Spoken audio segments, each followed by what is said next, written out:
The following program is brought to you by Exxon. Programs like this are a vain and desperate attempt for us to atone for our acts of unspeakable evil. And now, Crossline. Good evening, and thank you for joining us. I'm Howard Chaftbottom.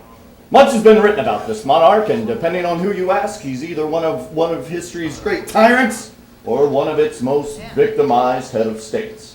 Please welcome deposed fast food monarch Burger King.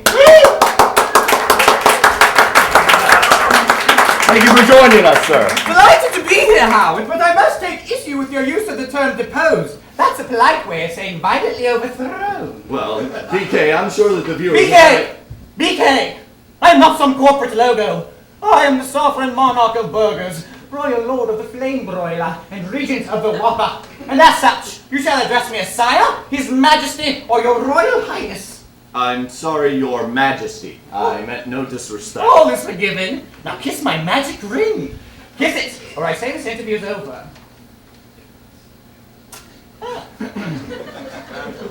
Now, your majesty, would you mind telling the viewers where you currently reside? Well, I've currently been granted refugee status in a Hardee's dumpster area in Winston-Salem, North Carolina. Doesn't sound like the opulence of your former palace. No, it's a filth-strewn rat's nest, actually. But as places go, it's a step up or two from my living quarters in the men's room at Bob's Big Boy. I'll give you that. Now, you've been called a fast food Hitler, but at the same time, hold the pickle, hold the lettuce, no special order upsets us. Have it your way was your kingdom's motto, your reaction to this obvious contradiction. Well, let's face it, have it your way doesn't fit into the fast food industrial complex's conformist agenda. My ideas became obsolete, so I had to be removed. So you maintain that there was some type of conspiracy? The fast food industrial complex systematically destroyed my food quality, then tried to pin the blame on me. Anyone with access to the internet knows it was all covertly backed by McDonald's land. Well, I for one know you did some positive things for your royal subjects. I mean, flame broiling is simply delicious. Mwah!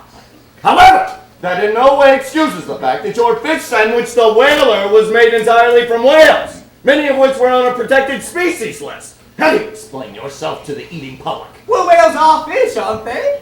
Actually, they're mammals. If anything, I'm guilty of it being politically incorrect. I still maintain that with some of my delicious tartar sauce and crisp lettuce, it was a very tasty sandwich. Well, short of serving human flesh, I can't think of anything more low and disgusting. Sure, I'm some sort of demon for serving whale meat. Meanwhile, it's common knowledge that the filet-o-fish sandwich is made up entirely of tuna rectum and bits of raw sewage. I'll give you that, but we're not here to discuss the filet-o-fish. Well, I appreciate this interview as a forum to clear my good name, Howard. It's obvious that you're biased against me. Let's take a vote. Him or me? It's him, yeah? Okay, fine. If the fish sandwich wasn't an abomination, how do you explain using mustard gas and tanks on your own employees? Well, now that's just a cheap shot, Howard. Again. Anyone who knows the facts knows that few renegade franchises on the Ohio Turnpike turned to selling hot dogs. Hot dogs. At the king of burgers. That's an act of rebellion. Your rebellions must be crushed.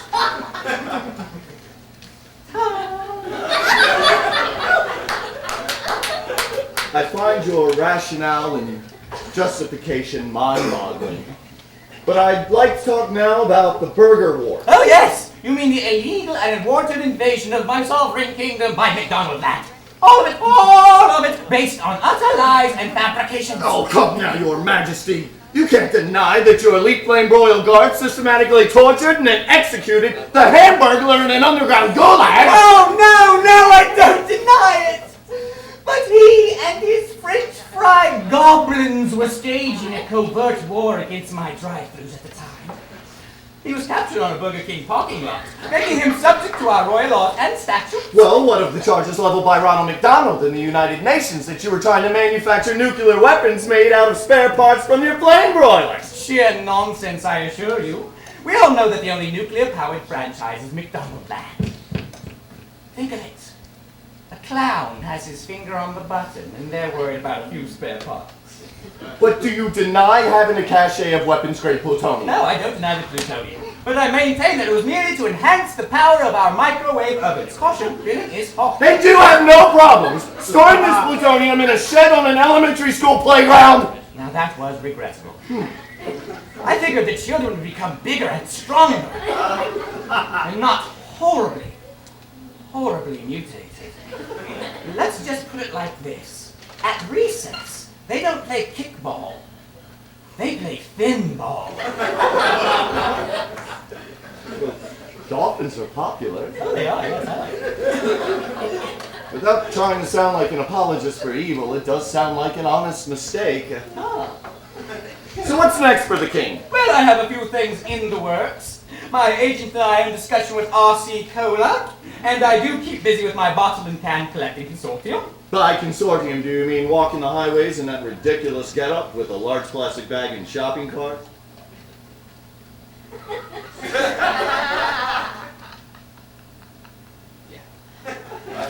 Well, that's all we have for tonight. I'd like to thank His Royal Highness Burger King for stopping by, and those of you viewing at home, good night.